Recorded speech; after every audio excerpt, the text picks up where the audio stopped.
So I just got done sweeping up a little bit of the garage area. That way, you know, I can utilize the little quote-unquote shop space.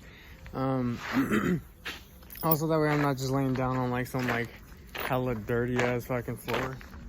So I just swept it up a little bit. So I'm gonna be getting that thing into the garage.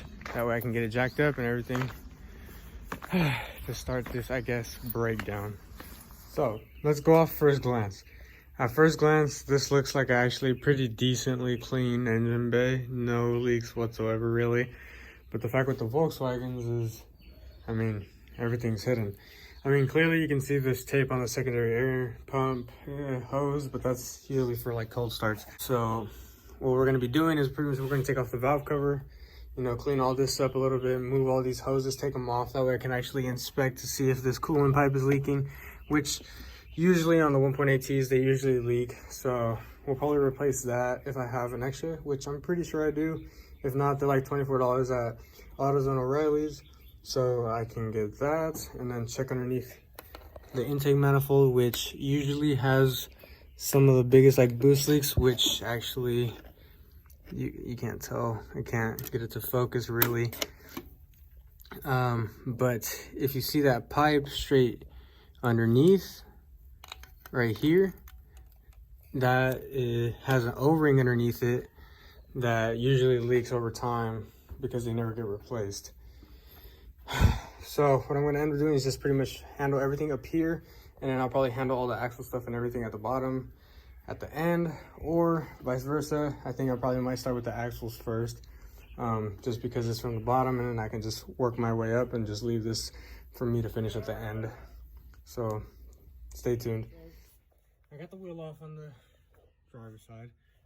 The back bushing on the control arm looks brand new, so you know they replaced it. But the actual axle boot, you can tell it's pretty much ripped right here.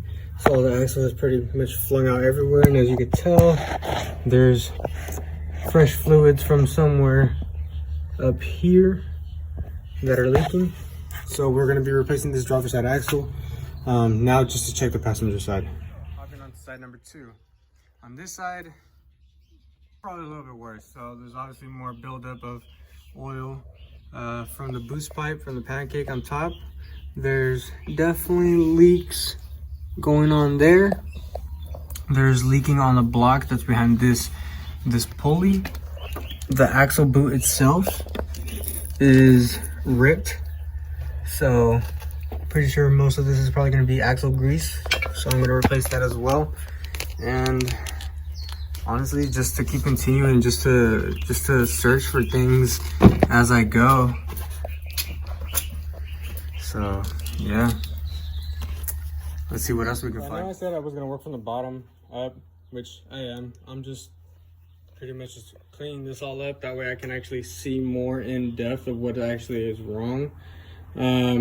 So right here, obviously I took off the stock air box. I took off with the MAF, and then you can see more dirt. And I'll actually show you guys a little bit more in depth right now. So I'm trying to show you this elbow, which is the most common one for boost leaks that a lot of people actually don't ever replace, which is this elbow, this 90-degree elbow that you can see right here, right behind this clip. So I cleaned up the engine bay a little bit, as in just removed the stock air box. That way I can actually look down in there. I've moved the SAI hoses a little bit to the left, which this one's already broken, so technically, I mean, it's more flexible. I moved the N249. That way I can show you guys exactly what causes some of the biggest boost issues with these cars that a lot of people don't even ever replace, just because they just don't take the time to actually like look. But if you can see right there, that 90-degree elbow, that has an O-ring right underneath it, which goes bad. And this one, you can tell that it's caked up and it's never been replaced. So I spoke to the customer. He said that we can order this part and then just wait for it to come in and then come back another day. That way I can actually do this, because this is kind of tedious. Sometimes these things actually end up breaking when you try to remove them. Sometimes they break, and this is right above the the oil pan. So any little piece that breaks of plastic that goes down, you pretty much have to drop the oil pan to clean up the pickup tube, and then just make sure your engine doesn't go kaboom. So that's just in there, which that is one of the biggest boost issues. So I recommend anybody who has a 1.8T to make sure to replace that. It's only like 25 bucks on eBay, and eBay parts on these work amazingly. They work. If you're ever in the junkyard and you found a good axle, but you're by yourself, so what you want to do is grab like a flathead, put it in between pretty much the caliper. That way it stops it from rotating. These are kind of notorious for snapping. These little nut bolts that hold the rotor. They're pretty notorious for breaking them. So what you do is you grab 2 of the stock bolts pretty much, and then you just bolt them in just a little bit, doesn't matter how much. That way the disc and the hub are spinning together, and then this actually will stop it as well. So I will show you pretty much how to do it. Well, this is pretty much how I do it, and then I'll show you how to get to this axle nut. I sprayed it with with PB Blaster, so it should be a little bit easier. So this is how tight sometimes these axle bolts are and how like seized up they are. I actually broke my extension. So, but this is Pittsburgh, so wish me luck. This is Shane's, so hopefully I don't break it, but it's Matco, so hopefully it actually, like, you know, withstands I guess, you know, my big boy guns. So okay, well, after trying, you know, 3 different ratchets and sockets, you know, and stuff like that, I finally got it.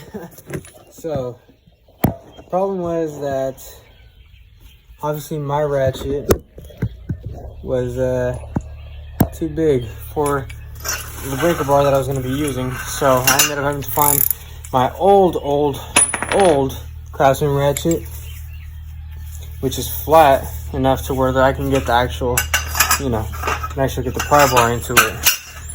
So now it comes off with ease. Now to get the other side. The battle that you guys just saw, this was victorious. With I took it off the actual fucking jack, so I was using this big ass thing to pretty much pry it off, and it worked amazing. So now to get the inner bolts, which I don't even know where my flashlight is. Now to get the inner bolts and then get this axle out. I took off the axle and tranny fluid came out, which is not necessarily good. So I know this seal is bad. I've never actually messed with one of these, but I know that there's like a bearing underneath them that usually need to be replaced sometimes. I'm gonna call the customer. I keep calling him a customer because I guess it kind of is, but I'm gonna call him and see what he wants to do about that. That's pretty much probably one of the biggest things. That's why there's probably like oil and everything like all over the place, is because of this spot specifically. If not, it's because, if not, this is probably just gonna be oil that probably drooped from the turbo upstairs. So interesting things with AVW. Got axle number 2 out, which is the driver's side. Got the axle boot rib, axle boot rib. So now, just to kind of wipe everything underneath there, see what's going on, and then clean it up, and then hopefully we can figure out where there's oil leakage from. So as I was wiping everything down, I noticed that, like in the video earlier, that this was all caked up with oil. So I decided to take a closer look, and this is what I found. Pulled off the stock intercooler piping that went to the pancake pipe, and I found that obviously you just saw the O-ring, and you just dropped it, is ripped. So luckily I have another one that has a good one, so I'm gonna throw this one on, that way no more leaks on this side. but this was definitely the cause of a flutter noise that he was getting when he would get into boost.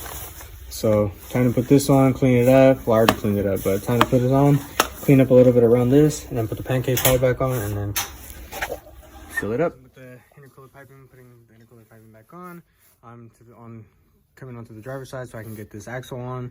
Then I will be going to the passenger side, since this one's a little bit easier because it's shorter. So I'm going to be going to the passenger side and then actually bolting both assemblies on and then tightening everything up. And then from there, I should just be focusing everything on top after I put the car down. Tightened up all the bolts for the axle. Got the axle nut tightened. Now to just do the passenger side with the big boys. So, I got the passenger side axle in, bolted down, torqued, bolted down, torqued. These 3 bolts down here, if you can see. 1, 2, 3. And we can't even tell. 1, 2, 3. Okay, yeah. 1, 2, 3. Bolted down, torqued. So, everything on the bottom, pretty much done. So now everything else is going to be pretty much up here. So I will probably put the wheels back on, drop it, and then that way I can have like, I think I'm just gonna keep it here. But then we're gonna have to try to figure out that turbo inlet pipe, which is, this is gonna come off, and then the valve cover is gonna come off, and then the spark plug seals gonna come off next. And the customer never responded to the PCB underneath, which luckily for him, I have an extra, which this is exactly what I'm talking about. So they put sometimes silicone on this from factory. That way they don't ever leak, but over time, plastic breaks and it's brittle. So I don't necessarily want to throw something used in his car, but that's totally up to him. All it's missing is a little O-ring, but I have another one. So just waiting on him. I'm actually gonna, I think, just leave everything up here for tomorrow. Big boy is hungry and his back hurts, so I'm paralyzed due to speed now. Speeding down the slopes in Tahoe. She was speeding though? Yes, it was. I like spun out like 3 or 4 times. It's okay, I penguin fucking like slid for a good minute. So everything up top, so valve cover, PCB, if he ever gets back to me. I'm going to be doing that tomorrow. Turbo inlet as well. But everything underneath is pretty much done. I cleaned it up a little bit. I pretty much just wiped down all the oil, the excessive oil that I could, just because I don't have any brake clean to actually wipe everything down. And there's like an excessive amount of buildup, so I don't necessarily want to do that. So I'm going to leave everything for tomorrow. We're going to kick it. Have fun. Go get some food, bro. I'll be right back. Part 2 tomorrow.